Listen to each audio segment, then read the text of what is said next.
El día que aprendiste a pedir permiso para existir. En algún momento de tu vida aprendiste algo peligroso. Aprendiste que existir como eres podía costarte amor, aceptación o pertenencia. No fue una decisión consciente, fue una adaptación silenciosa. Tal vez fue una mirada que se cerró cuando hablaste demasiado. Tal vez fue el afecto que solo apareció cuando te comportaste mejor. Tal vez fue el silencio que llegó cada vez que expresaste algo incómodo. Y entonces hiciste lo que todo ser humano hace, cuando teme perder el vínculo. Te ajustaste. Viktor Frankl explicaba que el ser humano puede soportar casi cualquier cosa, excepto vivir sin sentido.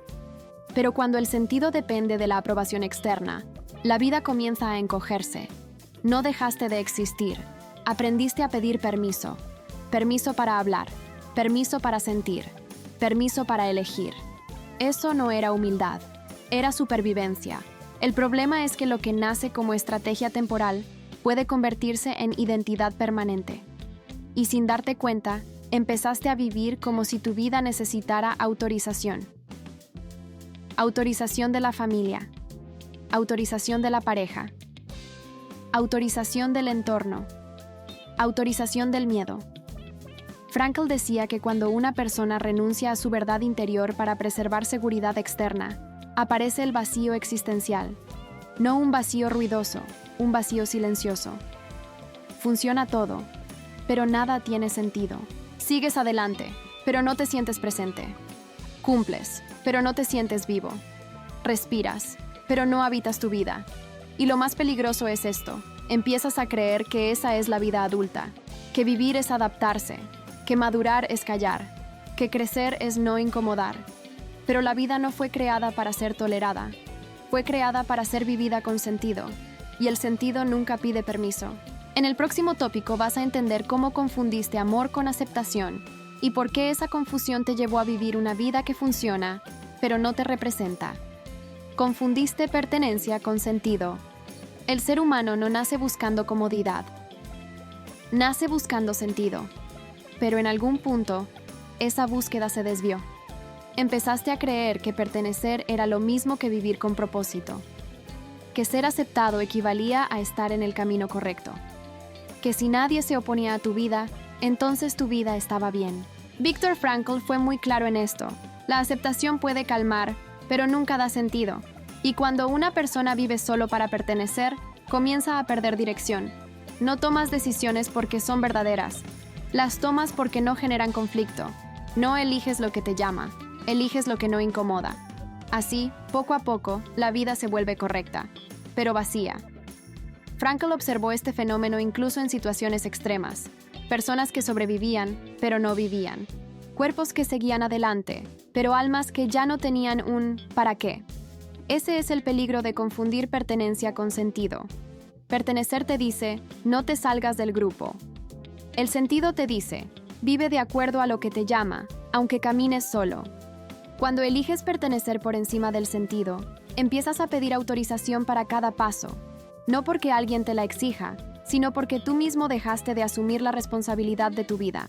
Y aquí está el punto central de Frankl.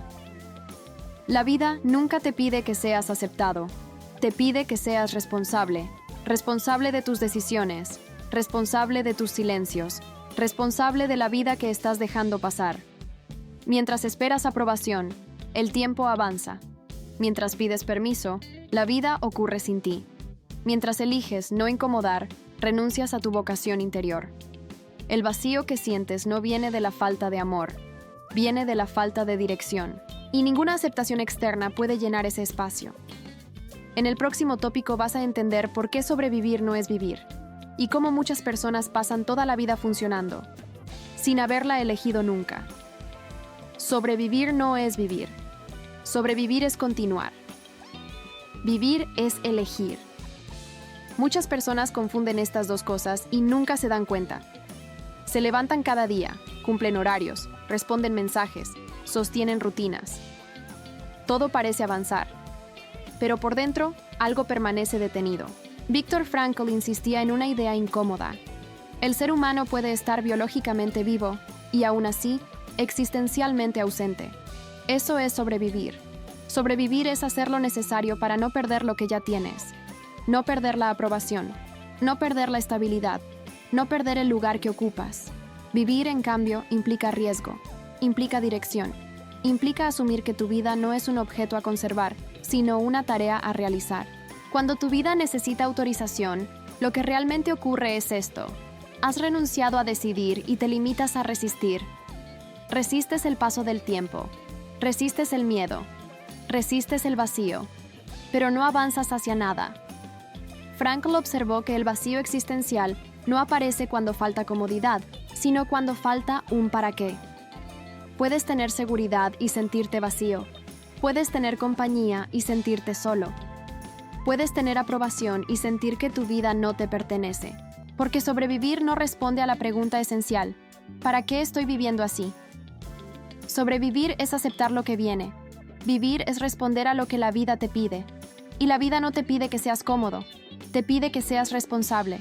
Responsable de elegir incluso cuando no hay garantías. Responsable de actuar incluso cuando no hay aplausos. Responsable de caminar incluso cuando no hay permiso. Muchas personas se dicen a sí mismas: cuando todo esté más claro, empezaré. Cuando tenga apoyo, me atreveré. Cuando sea el momento correcto, viviré. Pero ese momento no llega. Frankl fue claro. La vida no se revela antes de ser vivida. Se revela mientras te comprometes con ella. Sobrevivir te mantiene seguro. Vivir te compromete. Y ese compromiso es el inicio del sentido. Mientras solo sobrevives, la vida se siente pesada. Cuando empiezas a vivir, la vida se vuelve exigente, pero significativa. En el próximo tópico, vas a descubrir cómo el miedo a incomodar se convierte en una cárcel invisible y por qué tantas personas prefieren sobrevivir en silencio antes que asumir el peso de su propia vida. El miedo a incomodar como cárcel invisible. El miedo a incomodar no parece una prisión, parece educación, parece prudencia, parece madurez, pero es una cárcel sin muros visibles, donde nadie te encierra por la fuerza. Eres tú quien se limita, eres tú quien se detiene antes de actuar, eres tú quien pide permiso incluso cuando nadie lo exige. Viktor Frankl explicaba que el ser humano huye del sufrimiento, pero lo que más evita no es el dolor físico, sino el conflicto existencial. Incomodar a otros significa exponerte. Significa asumir tu diferencia. Significa aceptar que no todos caminarán contigo. Y eso asusta. Entonces eliges no incomodar, no decir lo que piensas, no elegir lo que deseas, no seguir lo que te llama. No porque no tengas una dirección interior, sino porque temes el precio de asumirla. El miedo a incomodar te mantiene aceptable, pero te vuelve invisible. Te conviertes en alguien funcional, pero no necesario. Presente, pero intercambiable.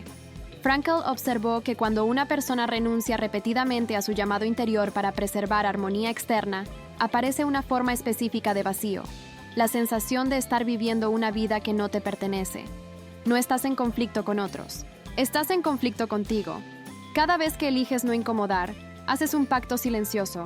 Pospones tu vida a cambio de tranquilidad momentánea, pero la tranquilidad sin sentido no libera, solo anestesia. Y el costo aparece con el tiempo. No como tragedia inmediata, sino como desgaste.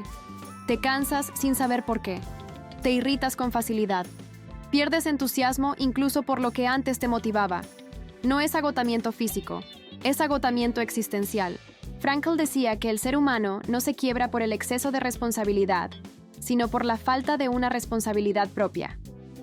Cuando no asumes tu vida, el miedo ocupa ese espacio. Y el miedo siempre pide permiso. Te pide que esperes, te pide que te adaptes, te pide que no incomodes. Pero la vida no se construye sin incomodar nada. Toda vida con sentido altera algo, rompe expectativas, cambia dinámicas, obliga a otros a reposicionarse. Eso no es violencia, es consecuencia. Mientras sigas evitando incomodar, seguirás viviendo dentro de límites que no elegiste conscientemente. Y esos límites no te protegen, te reducen. En el próximo tópico vas a comprender por qué la culpa que sientes no es moral, sino existencial, y cómo esa culpa aparece cada vez que abandonas tu responsabilidad con tu propia vida. La culpa existencial. La culpa que más pesa no es la que viene de haber hecho algo mal, es la que nace de no haber hecho nada con tu vida. Esa culpa no grita, no acusa, no se presenta como remordimiento moral. Se manifiesta como incomodidad silenciosa, como sensación de estar en deuda, como una presión constante que no sabes explicar. Viktor Frankl diferenciaba claramente la culpa moral de la culpa existencial. La primera aparece cuando transgredes un valor. La segunda surge cuando traicionas una posibilidad. No hiciste daño a nadie. No rompiste reglas. No fallaste visiblemente.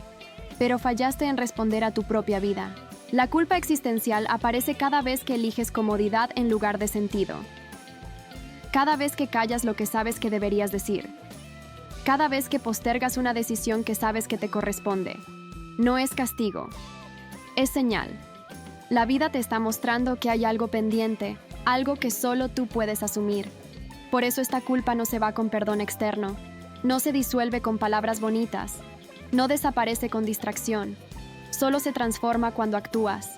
Muchas personas intentan escapar de esta culpa, llenando su vida de ocupaciones, trabajo, responsabilidades ajenas, rutinas que no cuestionan. Pero cuanto más llenan el tiempo, más vacío se vuelve el sentido. Frankl decía que el ser humano no es impulsado principalmente por placer ni por poder, sino por la voluntad de sentido. Cuando esa voluntad es ignorada, la culpa aparece como recordatorio, no para humillarte, para despertarte.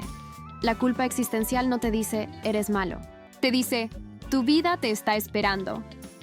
Cada vez que pides autorización para existir, refuerzas esa culpa, porque sabes, en algún nivel, que nadie más puede darte permiso para vivir tu vida, y nadie más puede cargar con la responsabilidad de elegirla.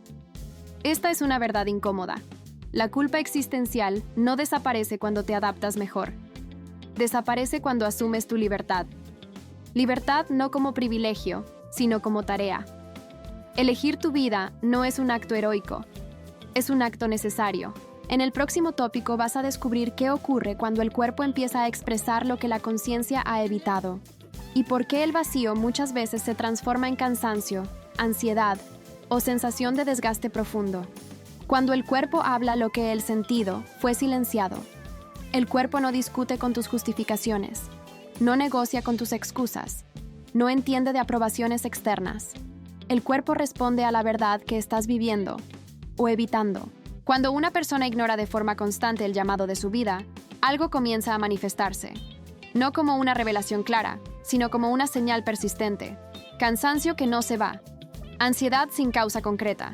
Sensación de vacío incluso en momentos de descanso. Viktor Frankl observó que muchos síntomas modernos no nacen de la falta de recursos, sino de la falta de sentido. No es el cuerpo el que falla, es la vida la que está siendo pospuesta. El cuerpo se convierte en el último lenguaje disponible cuando la conciencia se acostumbra a callar. Cuando te convences de que no es el momento. Cuando te repites que así es la vida. Cuando eliges estabilidad por encima de dirección. No es fragilidad. Es coherencia biológica con una vida que no está siendo asumida. El cuerpo reacciona porque el ser humano no fue diseñado para vivir en pausa. Fue diseñado para responder a algo, para comprometerse con un ¿para qué? Cuando ese compromiso falta, la energía no desaparece. Se estanca. Y lo estancado pesa. Por eso el cansancio existencial no se cura con descanso. Puedes dormir más, desconectarte más, distraerte más. Nada cambia, porque el agotamiento no viene del esfuerzo, sino de la falta de dirección. Frankl decía que el ser humano puede soportar grandes tensiones cuando sabe por qué las soporta, pero se quiebra con facilidad cuando no entiende para qué vive como vive. El cuerpo empieza a protestar cuando la vida se vuelve una secuencia de días sin respuesta. Cuando todo funciona, pero nada llama. Cada síntoma es una pregunta no respondida. Cada tensión es una decisión evitada. Cada agotamiento es una vida que pide ser asumida. No se trata de escuchar el cuerpo para aliviarlo. Se trata de escucharlo para entender qué vida estás evitando vivir. El cuerpo no te pide comodidad, te pide coherencia. Y la coherencia empieza cuando dejas de pedir permiso para asumir tu responsabilidad existencial. En el próximo tópico vas a comprender cómo la búsqueda constante de aprobación se convierte en una trampa y por qué ninguna validación externa puede darte el sentido que solo nace cuando eliges tu vida. La trampa de la aprobación. La aprobación promete alivio inmediato. Te dice que todo está bien, que no hay peligro, que sigas como estás. Y por un momento, funciona. Te sientes aceptado, reconocido, protegido del conflicto. Pero la aprobación tiene un problema profundo. Nunca responde a la pregunta esencial de tu vida. Viktor Frankl fue claro en esto. El sentido no se recibe, se responde. No viene de afuera. Se construye desde la responsabilidad personal. Cuando conviertes la aprobación en brújula, dejas de preguntarte qué te corresponde hacer. Empiezas a preguntarte qué esperan de ti, y esa pregunta te saca del centro. Decides para no decepcionar, actúas para no perder. Callas para no incomodar. La aprobación se vuelve una recompensa emocional que te mantiene funcional, pero detenido. No avanzas hacia tu vocación interior. Solo giras alrededor de expectativas ajenas. Frankl observó que muchas personas caen en una vida de satisfacción sin sentido. Todo parece correcto, nada parece falso, pero algo falta. Eso que falta no es más reconocimiento, es dirección. La aprobación calma la ansiedad momentánea, pero aumenta el vacío a largo plazo. Porque cada decisión tomada para agradar es una decisión no tomada para vivir. Y el vacío no se llena con aplausos. Cuanto más dependes de la aprobación, menos libertad tienes. Porque ya no eliges desde tu conciencia, eliges desde el miedo a perder aceptación. Y aquí aparece la trampa completa. La aprobación te hace sentir elegido, pero te impide elegir. Frankl decía que la libertad humana no consiste en hacer lo que uno quiere, sino en responder a lo que la vida le pide. Cuando persigues aprobación, respondes a otros, no a tu vida. Por eso la aprobación nunca es suficiente. Siempre necesitas un poco más de validación, un poco más de confirmación, hasta que te das cuenta de que tu vida se convirtió en una espera constante. Esperas señales, esperas permiso, esperas el momento correcto, y la vida no espera. La trampa de la aprobación no te destruye de golpe, te mantiene cómodo mientras el tiempo pasa. Salir de esa trampa no implica rechazo ni confrontación. Implica una decisión silenciosa. Dejar de vivir para ser aceptado y empezar a vivir para responder a tu propio llamado. En el próximo tópico vas a descubrir por qué el vacío no nace de la carencia, sino de la traición a tu propia vida, y cómo ese vacío señala exactamente el lugar donde debes actuar. El vacío no nace de la carencia, nace de la traición. El vacío existencial no aparece porque te falte algo, aparece porque te alejaste de algo. No es ausencia de oportunidades, no es falta de amor, no es escasez de recursos, es ruptura interna. Viktor Frankl fue contundente al describir este fenómeno. El vacío surge cuando el ser humano deja de responder a lo que su vida le pide y comienza a vivir según lo que otros esperan. No traicionas valores abstractos, te traicionas a ti. Cada vez que eliges lo cómodo en lugar de lo significativo, algo se rompe. No de forma ruidosa, de forma persistente. El vacío no duele como una herida abierta, duele como una desconexión. Te sientes fuera de lugar incluso cuando todo parece estar en orden. Sientes que algo no encaja, aunque no sepas nombrarlo. Experimentas una inquietud constante, aún en momentos de calma. Eso no es ingratitud, es conciencia. El vacío no está ahí para castigarte, está ahí para señalar una distancia. Distancia entre la vida que llevas y la vida que sabes que podrías estar viviendo. Muchas personas intentan llenar ese vacío con distracciones, trabajo excesivo, relaciones superficiales, consumo constante. Pero nada funciona, porque el vacío no quiere ser llenado, quiere ser escuchado. Frankl decía que el sentido no se inventa para tapar el vacío, se descubre cuando asumes una responsabilidad pendiente. El vacío señala exactamente el punto donde dejaste de elegir, donde cediste tu libertad a cambio de tranquilidad, donde pediste permiso en lugar de asumir tu vida. Por eso el vacío aumenta cuando sigues adaptándote, y disminuye cuando tomas una decisión auténtica, aunque sea incómoda. No necesitas resolver toda tu vida para salir del vacío. Necesitas dar un paso verdadero, un acto pequeño pero alineado, una decisión que no pida aplausos, un movimiento que no busque aprobación. El vacío empieza a cerrarse cuando recuperas coherencia, cuando dejas de traicionarte para pertenecer, cuando aceptas que nadie puede vivir tu vida por ti. El vacío no es el enemigo, es el mensaje, y solo desaparece cuando respondes, En el próximo tópico vas a comprender por qué nadie puede vivir tu vida por ti y cómo delegar esa responsabilidad es la forma más silenciosa de perderte a ti mismo. Nadie puede vivir tu vida por ti. Hay una verdad que incomoda porque es definitiva. Nadie puede vivir tu vida por ti. Otros pueden aconsejar, acompañar, influir.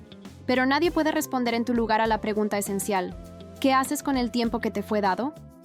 Viktor Frankl insistía en que la vida no es algo que se posee, sino algo que se responde. Cada día te pregunta, cada situación te interpela, y cada decisión, o ausencia de decisión, es una respuesta. Cuando pides autorización para existir, delegas esa respuesta.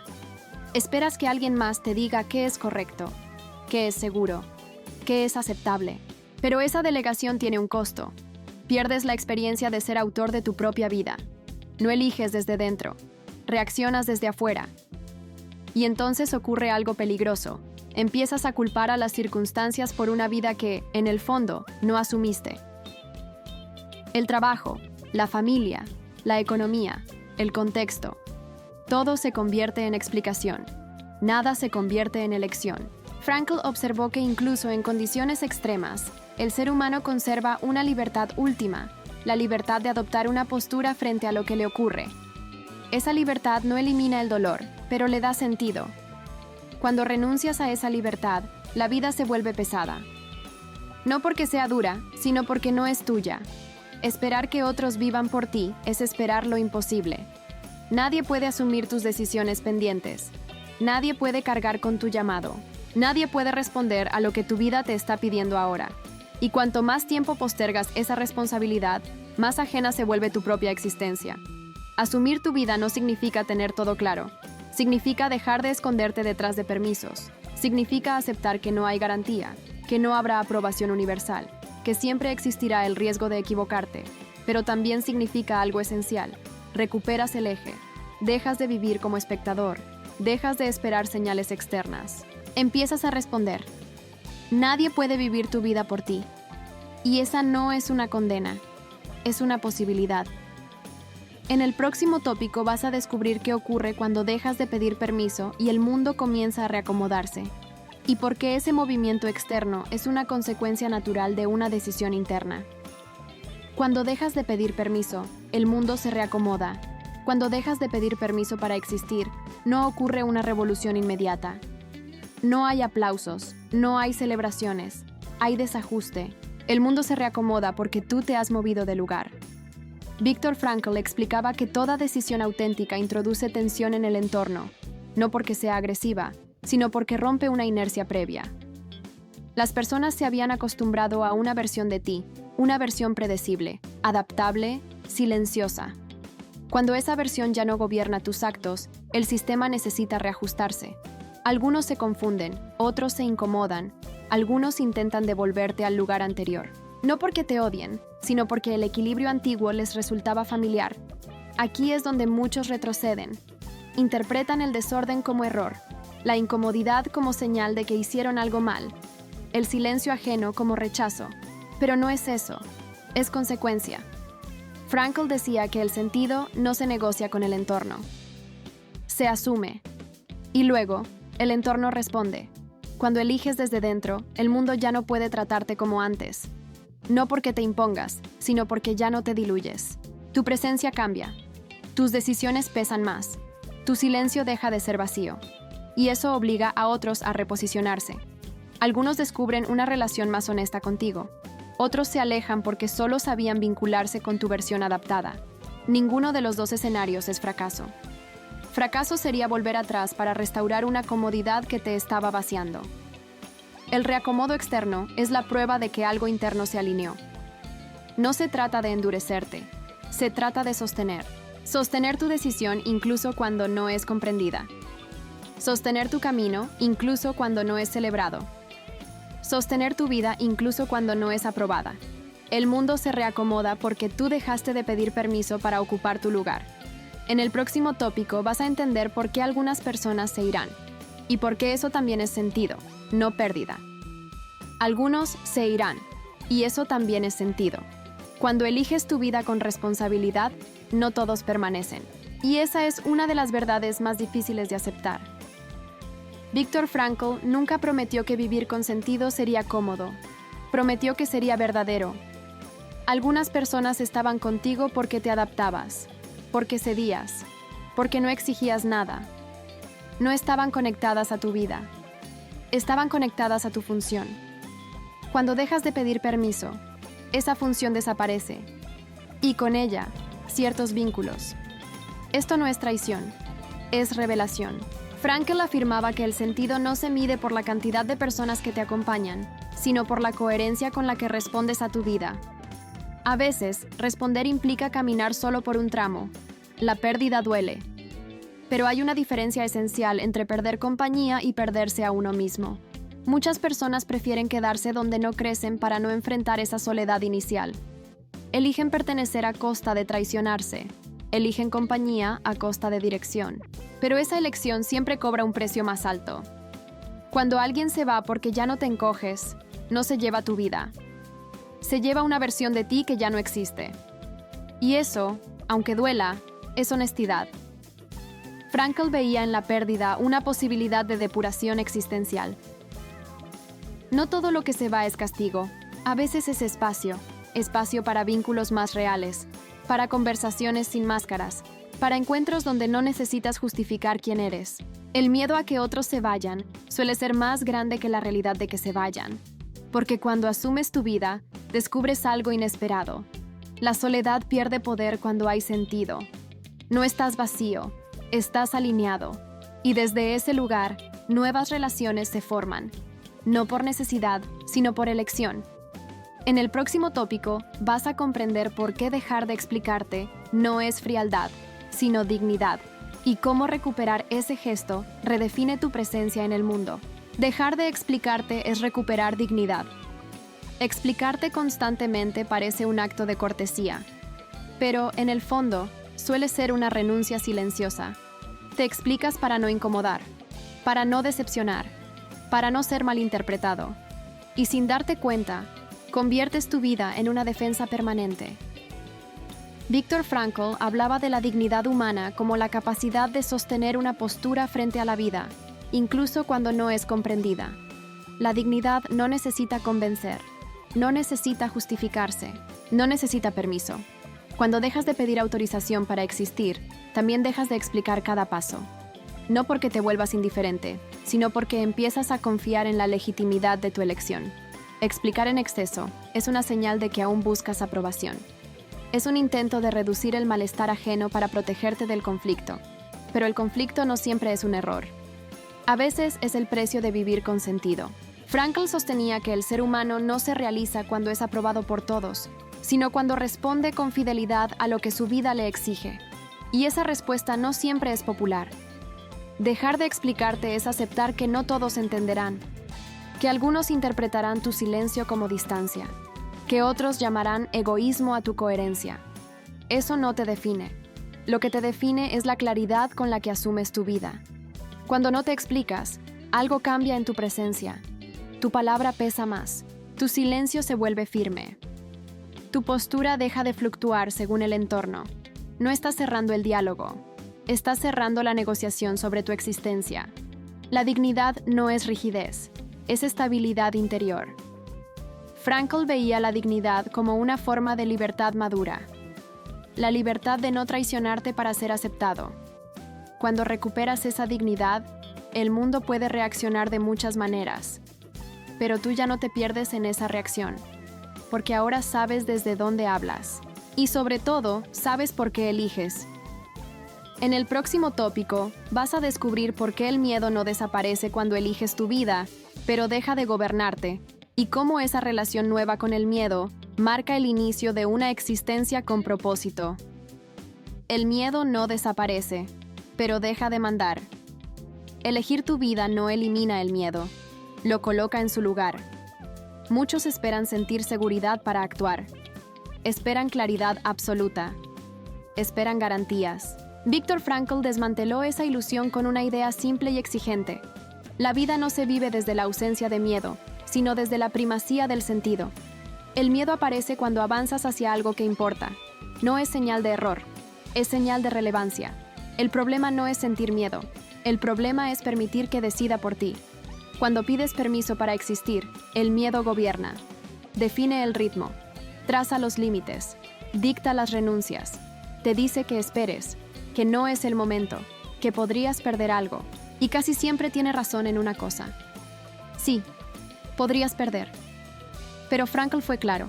La pregunta no es qué puedes perder, sino qué estás perdiendo al no elegir. Cuando eliges tu vida con responsabilidad, el miedo no se va, se transforma. Ya no es un freno absoluto. Es una señal que acompañas, no un juez que obedeces. Sientes miedo y aún así avanzas. Dudas y aún así decides. Te incomodas y aún así respondes. Eso no es valentía épica, es madurez existencial. Frankl hablaba de una libertad que no promete tranquilidad, pero sí coherencia. Esa coherencia reduce la ansiedad profunda, incluso cuando el miedo permanece, porque ahora sabes por qué haces lo que haces. El miedo pierde poder cuando deja de ser el criterio principal, cuando el sentido ocupa ese lugar. No necesitas eliminar el miedo para vivir con propósito. Necesitas impedir que sea quien dirija. El miedo puede acompañar, el sentido debe conducir. En el próximo tópico, vas a comprender por qué elegir tu vida no es un acto egoísta, sino un acto de responsabilidad, y cómo esa responsabilidad redefine completamente lo que significa vivir con propósito. Elegir tu vida es un acto de responsabilidad. Durante mucho tiempo te hicieron creer que elegir tu vida es egoísmo, que pensar en tu propio camino es desconsideración, que priorizar lo que te llama es abandonar a otros. Viktor Frankl invierte esa lógica. Para él, el verdadero egoísmo no es elegir tu vida, es evitar hacerlo. Porque cuando no asumes tu responsabilidad existencial, alguien más paga el precio. Tus relaciones se llenan de resentimiento. Tu trabajo pierde sentido. Tu presencia se vuelve mecánica. Elegir tu vida no significa ignorar al mundo. Significa responder a lo que la vida te pide a ti. Frankl decía que cada persona es interpelada de manera única. No hay respuestas universales. No hay manuales. Hay una tarea singular que solo tú puedes asumir. Cuando pides autorización para existir, estás diciendo implícitamente que alguien más decida por mí. Eso no es humildad, es renuncia. La responsabilidad existencial no es una carga añadida. Es la condición para que la vida tenga peso. Sin responsabilidad, la libertad se vuelve ansiedad. Con responsabilidad, la libertad se vuelve dirección. Elegir tu vida implica aceptar consecuencias. Aceptar que no todos comprenderán. Aceptar que algunas puertas se cerrarán. Aceptar que habrá momentos de duda. Pero también implica algo esencial. Dejas de vivir a medias. Frankl sostenía que el sentido no se encuentra mirando hacia adentro de forma obsesiva, sino comprometiéndose con algo que te trasciende. Ese compromiso comienza cuando dices sí a tu vida concreta, no a una versión idealizada. Responsabilidad no es control, es respuesta. Responder a lo que la vida te pide hoy, no a lo que otros esperan, no a lo que el miedo sugiere, no a lo que es más cómodo. Elegir tu vida es asumir que no habrá autorización externa, que no existe el momento perfecto, que nadie vendrá a validarte, y aún así, avanzar. Ese es el punto donde la vida deja de sentirse yesterday, empieza a sentirse propia. En el próximo y último tópico, vas a integrar todo esto en una verdad final, vivir sin autorización, y lo que eso significa en la práctica diaria, sin discursos heroicos ni promesas vacías. Vivir sin autorización. Vivir sin autorización no es un gesto rebelde, no es confrontación, no es ruptura gratuita, es asumir de una vez que tu vida no está en espera. Durante mucho tiempo creíste que en algún momento alguien vendría a decirte que ya era suficiente, que ahora sí podías elegir, que estabas listo, que tenías permiso. Pero ese momento no existe. Frankl fue claro. La vida no se detiene a validar tus decisiones. La vida pregunta, y tú respondes, o postergas. Vivir sin autorización es dejar de postergar. No significa tener todas las respuestas. Significa dejar de esconderte detrás de excusas respetables, detrás de la prudencia excesiva, detrás del miedo bien disfrazado. Vivir sin autorización es aceptar que no todos entenderán tu camino, que algunos lo juzgarán, que otros se sentirán incómodos. Y aún así, avanzar. No porque seas valiente, sino porque eres responsable. Frankl entendía la libertad humana como la capacidad de responder con dignidad a la situación concreta que te toca vivir. No a una vida ideal. A esta. A la que tienes ahora. Vivir sin autorización es dejar de preguntar qué deberías hacer y empezar a responder a lo que la vida te exige hoy. Tal vez sea decir una verdad incómoda. Tal vez sea tomar una decisión postergada. Tal vez sea abandonar un camino que ya no tiene sentido. No es un gran acto. Es un acto honesto. Y la honestidad transforma más que cualquier discurso. Cuando vives sin autorización, la ansiedad disminuye. No porque la vida se vuelva fácil, sino porque deja de ser ambigua. Sabes por qué haces lo que haces. Sabes qué estás sosteniendo. Sabes qué estás eligiendo. Y eso basta. La vida no te prometió comodidad. Te ofreció significado. No te pidió que fueras aceptado. Te pidió que fueras fiel. Vivir sin autorización no te convierte en alguien especial. Te devuelve a lo esencial. Tu vida no necesita permiso. Necesita presencia. Y cuando estás presente, la vida, por fin, deja de pasar frente a ti, empieza a pasar a través de ti.